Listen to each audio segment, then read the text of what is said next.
Welcome back once again to my YouTube class guys. I am Manjeet Raut, your online instructor. Azure development की series हमने start की थी, जिसमें से 2 या 3 वीडियो ऑलरेडी अपलोड कर चुके हैं।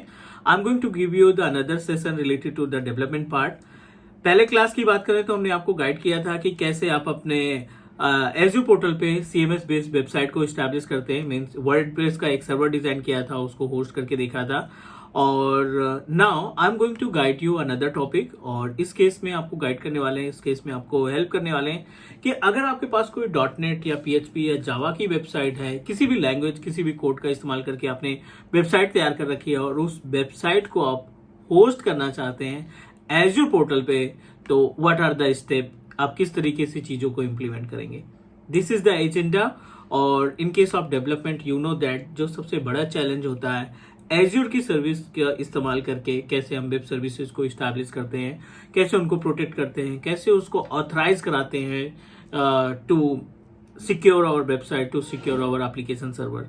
तो आज का जो एजेंडा है, आज जो हम इस वीडियो में बात करने वाले हैं, इसमें आपको कंप्लीट तरीके से गाइड करेंगे कि आप अपने एज़्योर पोर्टल या एज़्योर वेब एप्लीकेशन सर्विसेज का इस्तेमाल करके, वेब ऐप सर्विस का इस्तेमाल करके कैसे एक .NET की या HTML की या PHP वेबसाइट को होस्ट कर पाते हैं। प्रॉपर स्टेप देखेंगे, साथ ही साथ प्लान्स देखेंगे कि क्या क्या प्लान्स हो सकते हैं एक वेबसाइट को होस्ट करने के लिए। एज़्योर हमें कौन कौन से ऑप्शन देता है, कौन कौन सी सर्विसेज प्रोवाइड करता है, कैसे ऑन प्रोमाइसेस का डेटा, कैसे ऑन प्रोमाइसेस की जो वेबसाइट है उसको हम एज़्योर पोर्टल पे डिप्लॉय करते हैं, और कैसे हम उसको कनेक्ट करने का काम करते हैं। तो this is our agenda. Move करते हैं हम अपने डेस्कटॉप स्क्रीन पे और आपको गाइड करते हैं कि क्या आपको स्टेप यूज करना चाहिए टू इस्टेब्लिश .NET और PHP website with the help of Azure portal. This is another session of Azure development now. So let's move, but before that, if you new on my YouTube channel, if you're watching my video first time, so do subscribe Teach Me Cloud, because Teach Me Cloud कोशिश करता है आपको 100% live practical देने के लिए बिना किसी step को स्किप किए हुए। तो चलिए मूव करते हैं हम अपने डेस्कटॉप के स्क्रीन पे, ताकि आपको गाइड कर सके, आपको स्टेप बता सकें कि किस तरीके से आप अपने वेब सर्वर को इस्टेब्लिश करते हैं .NET वेबसाइट को होस्ट करने के लिए। So let's move ourself to desktop screen. So now we are on page of our desktop, और लेट मी एक्सप्लेन यू कि कैसे आप सेटअप करेंगे अपने वेब सर्वर को। This is our Azure portal, और इस एज़्योर पोर्टल के ऊपर हम प्लान कर रहे हैं एक वेबसाइट होस्ट करने के लिए, जो वेबसाइट आपकी .NET, PHP, जावा या किसी भी लैंग्वेज किसी भी कोड का इस्तेमाल करके आपने क्रिएट कर रखा है। तो मैं आपको प्री रिक्विजिट बता देता हूँ, और प्री रिक्विजिट के केस में आपको एक डमी वेबसाइट क्रिएट करनी है। अगर आप खुद से क्रिएट करते हैं दैट्स रियली गुड। अगर आप वेबसाइट नहीं क्रिएट कर रहे हैं तो you can just download from GitHub, या कहीं पे भी किसी भी साइट से जाके आप एक डमी वेबसाइट .NET में लिखी हुई या PHP में या जावा में किसी भी लैंग्वेज में डिज़ाइन की हुई वेबसाइट को आप डाउनलोड कर लीजिए। मैंने अपने केस में एक डमी वेबसाइट डाउनलोड कर रखा है, और let me show you how it's look like.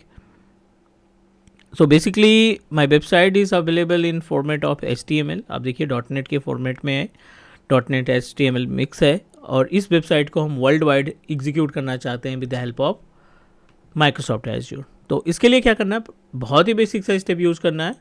Azure portal open करेंगे। एज़्योर पोर्टल के केस में वेब का ऑप्शन दिखाई पड़ रहा है, क्लिक करिए वेब पे, ऐप सर्विसेज पे क्लिक करेंगे। Under the app services create app service, और ऐप सर्विस में एक because this is the platform as a services, so I'm just going to create a platform as a services। यहाँ पे एक you must need to select your subscription। I'm going to proceed with any name, like वो आपके ऊपर depend करता है। AVD class हमने subscription का नाम दे दिया, सॉरी रिसोर्स ग्रुप का। Type the web app name Azure live web, ठीक है। You must need to use unique name. We have 3 different way to host our website. Code के भी है पे, डॉकर या कंटेनर में आपने डेटा रख रखा है, या फिर आप स्टैटिक वेब एप्लीकेशन क्रिएट करना चाहते हैं। तो I am planning to establish a code based, क्योंकि हमारे पास जो है वेबसाइट ऑलरेडी अवेलेबल है। आप इसमें सेलेक्ट करिए प्लेटफॉर्म, कौन सी वेबसाइट है आपके पास, किस लैंग्वेज में आपने वेबसाइट को क्रिएट कर रखा है वो आप डिसाइड कर लेंगे। .NET, तो यहाँ पे हम .NET सेलेक्ट कर लेते हैं। Which operating system you want to use in backend, तो यहाँ पे लिनक्स और विंडोज़ दोनों ऑप्शन है। I am going to proceed with Windows, क्योंकि ये प्लेटफॉर्म एज ए सर्विसेज है, तो आपको इसका एक्सेस नहीं मिलेगा। ये जो विंडोज़ या लिनक्स है ये बैकएंड की प्रॉपर्टीज़ होगी। No need to make any changes, this is the standard S1, ये प्लान है। लास्ट क्लास में हमने बात भी की थी प्लान के ऊपर, तो S1 प्लान इज़ बेस्ट क्योंकि मल्टीपल ऑप्शन प्रोवाइड करता है। आप डिप्लॉयमेंट में जाएंगे, no need to make any changes, आप यहाँ पे क्रिएट रिव्यू करेंगे और क्रिएट कर देंगे। It will take up to 3 to 5 minute time, और मीन वाइल जब तक ये क्रिएट होता है, एक छोटा सा टूल है जिस टूल की हेल्प से हम अपने वेबसाइट को, अपने वेब डेटा को एज ए पोर्टल पे ट्रांसफ़र करते हैं। उस टूल को डाउनलोड करके इंस्टॉल कर देते हैं ऑन प्रोमाइसेस पे। Now it is in progress. आप download Mozilla, not Mozilla Firefox, it's a FileZilla, ठीक है। अब एक फाइलजिला टूल डाउनलोड करेंगे which is for Windows machine, ठीक है, क्योंकि ये विंडोज़ 10 ऑपरेटिंग सिस्टम है, तो यहाँ पे हम विंडोज़ 10 के लिए एक फाइलजिला डाउनलोड कर लेते हैं। ये मीडिएटर होगा, ये FTP की तरह काम करेगा, ताकि आप अपने ऑन प्रोमाइसेस का जो डेटा है, जो आपके पास .NET या PHP फाइल्स है ना, उसको आसानी से इस वेबसाइट में ट्रांसफ़र कर सकें, इस प्लेटफॉर्म एज ए सर्विसेज में ट्रांसफ़र कर सकिए। चलिए, ये अपने पास रेडी हो चुका है। अभी मैं आपको लुक दिखाऊं तो इट्स लुक लाइक दिस, और ये भी हमें एक डिफ़ॉल्ट URL प्रोवाइड करेगा। कॉपी करेंगे इस URL को और किसी भी ब्राउज़र पे पेस्ट करते हैं, only for the testing purpose कि हमारा जो सेटअप है प्लेटफॉर्म एज ए सर्विसेज का, which is working properly. Your web app is running and waiting for your content. तो अभी हमने कंटेंट अपलोड नहीं किया। कंटेंट अपलोड करने के लिए इस फाइलजिला को करिए इंस्टॉल अपने ऑन प्रोमाइसेस मशीन पे, because our data is available on premises. हमारा जो फाइल है, हमारे जो फोल्डर्स हैं, वो ऑन प्रोमाइसेस के इस विंडोज़ 10 पे अवेलेबल है। Very good, so just install the FileZilla. अब देखिए यहाँ पे this is the remote location and this is our local site, और this one is our remote location. क्या क्या चीज़ें चाहिए इसमें, प्रीरिक्विजिट क्या है, होस्ट चाहिए आपको, यूज़र नेम चाहिए, पासवर्ड चाहिए, और यहाँ पे FTP का पोर्ट नंबर चाहिए 21, ठीक है। बट ये कॉन्फ़िगर करना पड़ेगा आपको। I am just going to open our application, web application, और यहाँ पे आप देखिए एक ऑप्शन दिखाई पड़ रहा है डिप्लॉयमेंट सेंटर, जो कि आपकी हेल्प करेगा to create a FTP credential. Select करिए deployment center, multiple option, it give us a multiple option, settings है, लॉग्स है, FTP क्रेडेंशियल है। सेटिंग्स में अगर आपने अपना डेटा किसी दूसरे डिफरेंट लोकेशन में रख रखा है, लाइक गिटहब में रख रखा है, बिटबकेट में रख रखा है, तो it will give you option to provide the credential of Bitbucket, GitHub, Azure repository, वो सब सेटिंग के ऑप्शन में आएगा। It will take time, so wait करते हैं थोड़ा सा। R is enter to configure FTP, so I'm going to click on FTP. Sorry, I'm still not sure about that. Wait for a few seconds.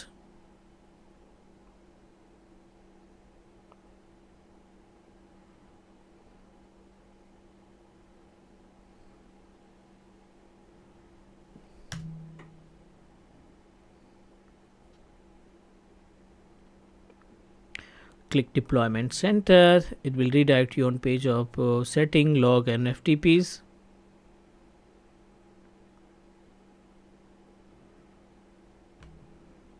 Click on FTP credential.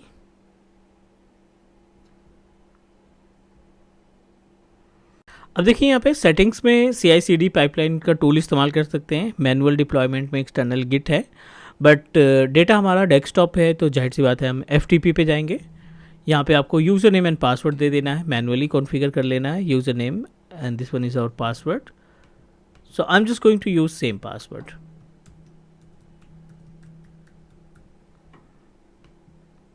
cloud@1234, ठीक है। User name है अपना class web. Just save the environment, save the settings of our FTP. We successfully updated the settings, means username and password. Overview पे click कर दीजिए आप। Main page पे जब आप क्लिक करेंगे, it will guide you, it will help you to host name and user name. तो this one is our deployment user name, this is our host name, ठीक है, और यूज़र पासवर्ड आपने manual configure किया है। तो आप पहले होस्ट नेम को कॉपी कर लो, FTP ओपन करेंगे, होस्ट नेम को करेंगे यहाँ पे पेस्ट, सेकेंड स्टेप में आपने क्या करना है, यूज़र नेम को कॉपी करेंगे, यूज़र नेम के आइकॉन पे आप करेंगे paste, this one is our user name. Password आपने मैनुअल कॉन्फ़िगर किया है तो आप यहाँ पे मैनुअल अपने पासवर्ड को असाइन कर दीजिए। FTP में 21 पोर्ट नंबर लॉजिकल है और इसको कनेक्ट पे क्लिक कर देंगे।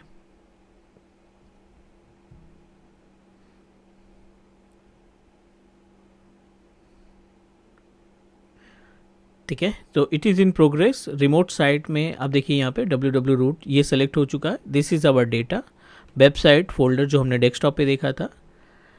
ये जो एग्जिस्टिंग फाइल है ना .NET की, सॉरी HTML की, इसको हम कर देते हैं डिलीट। यहाँ पे control A to select the entire files which is available in website folder. आप इसको सिंपल सा ड्रैग ड्रॉप कर लो बस, एक तरफ से ड्रैग करेंगे दूसरी तरफ ड्रॉप कर देंगे, रिमोट की साइड पे ड्रॉप कर देना है according to the capacity of our files कि 2 GB का है, 1 GB का है, 5 GB का है, means according to the files capacity it will take time. In our case, I think the capacity of our file is approximately 250 MB or 300 MB approximately, तो उतना ज़्यादा टाइम नहीं लगना चाहिए। सभी फाइलें आपकी क्लाउड पे ये मूव हो रही, तो FileZilla work just like FTP. With the help of FTP, we are able to upload any data from on-premises to Azure PaaS services.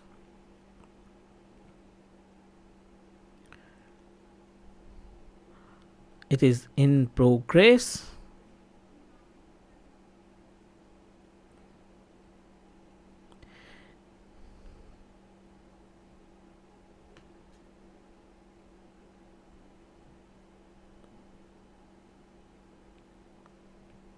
ठीक है, तो इसको हम करते हैं अभी प्रोसेस। एक बार इस URL को कॉपी करिए आप और again try to paste on any browser. अब देखेंगे कि जो डेटा आपने वेबसाइट पे हमने देखा था ऑन प्रोमाइसेस पे, वही डेटा की वेबसाइट वो सारी चीज़ें यहाँ पे दिखना स्टार्ट हो गई। जैसे जैसे डेटा अपलोड हो जाएगा ये आपकी वेबसाइट प्रॉपर तरीके से फंक्शन में आ गई है। Clear? This is the way to host our website with the help of .NET PHP Java using Azure Web Application Services. Is that clear? उम्मीद है आपको हर एक स्टेप प्रॉपर तरीके से समझ में आ गया होगा। कोई भी डाउट, कोई भी क्वेश्चन है, आप कमेंट करिए, will guide you, will help you कि कैसे उसको रिजॉल्व किया जाता है। आज के लिए इतना ही, नेक्स्ट मिलते हैं अगली वीडियो में, डिस्कस करते हैं more about the Azure development part. Take care guys, bye bye and do subscribe teach me cloud.